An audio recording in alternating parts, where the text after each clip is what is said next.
Morphosis.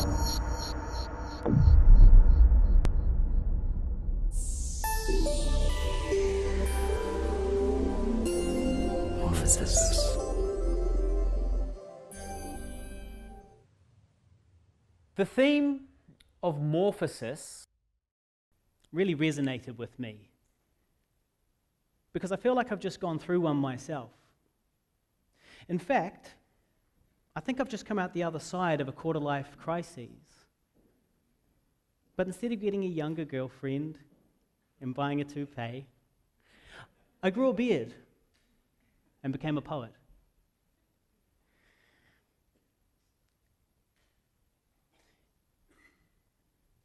Looking back at this crisis, I see it was actually more of an awakening. But don't worry, I don't mean awakening in that new age pseudoscience kind of way. I just mean I gradually became aware of the bigger picture and my pixel in it.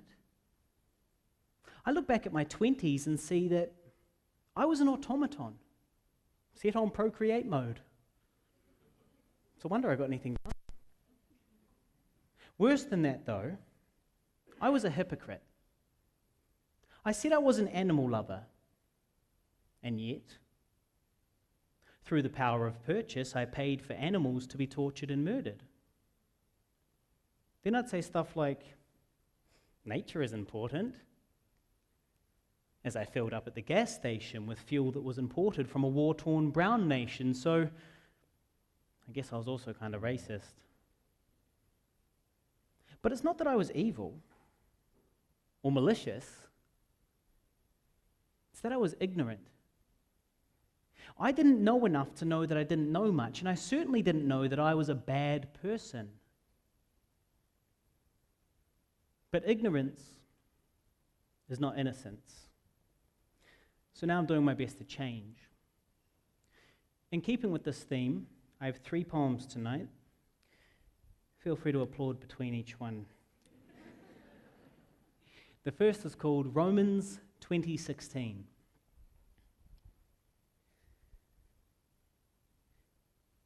Did the Romans know their empire was crumbling?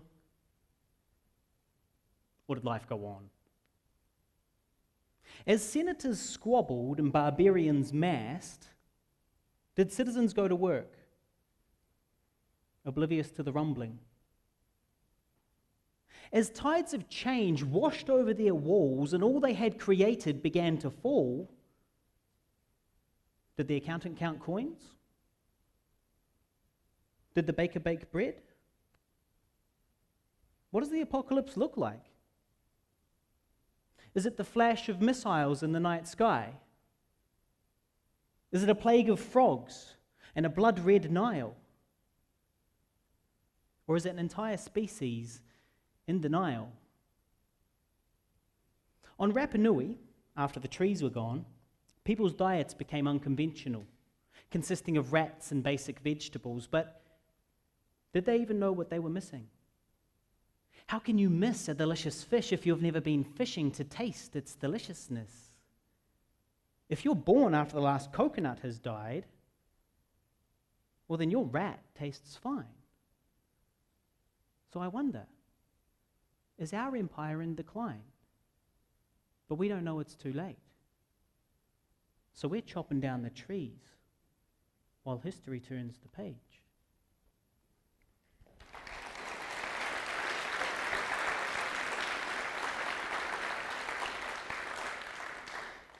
This next one came to me in the shower. I was squeezing body wash into my hand when I realized I was completely surrounded by single-use disposable plastic containers. I did a quick count, and there was 48 in the room with me, from mouthwash to mold spray and everything in between.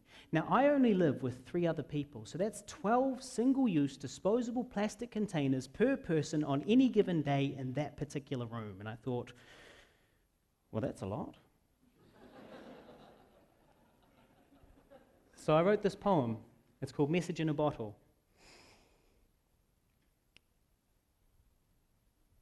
Have you ever considered this? that every piece of plastic you've ever touched still exists. Every bottle of Coke, every dispenser of soap, every spray and wipe, every Sprite, every beer at a rugby game, any beauty product you care to name, they all still exist. You can send them up in smoke, but they won't break down. Their core components remain forever abound. It's plastic, not magic, so it doesn't disappear. It's literally floating in the ocean or in the atmosphere. So next time you're at the beach and you see a bottle bobbing by, know that bottle is a message traversing the ocean of time.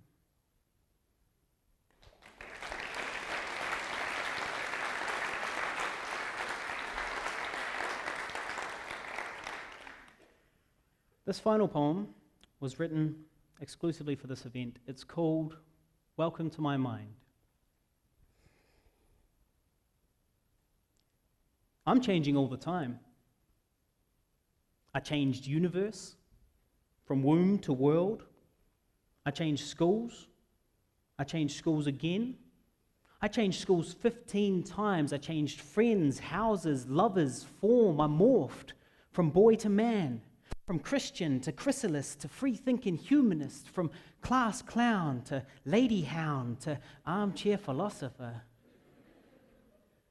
It's insane to see the change in me. The strength I've gained amazes me. Some people change their minds, but I changed my mind. The synapses snapped and reformed, and I was never the same again. It was like a driver's daydream, destroyed by a tree. I saw the world with clarity and was attracted to its fatality. I realized we're all gonna die. So I was liberated when I looked to the sky. There was no deity looking down on me, just space and time stretching off into infinity. Talk about empowerment. Suddenly existence existed solely for me to exist in. When I'm gone, poof, you're gone too.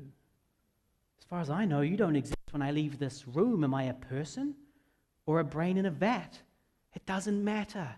When my matter decays, it might as well be the latter. Am I a nihilist? Yeah. Do I care? Not really. My name's Harley Neville, and welcome to my mind. Please follow me online because I'm changing all the time.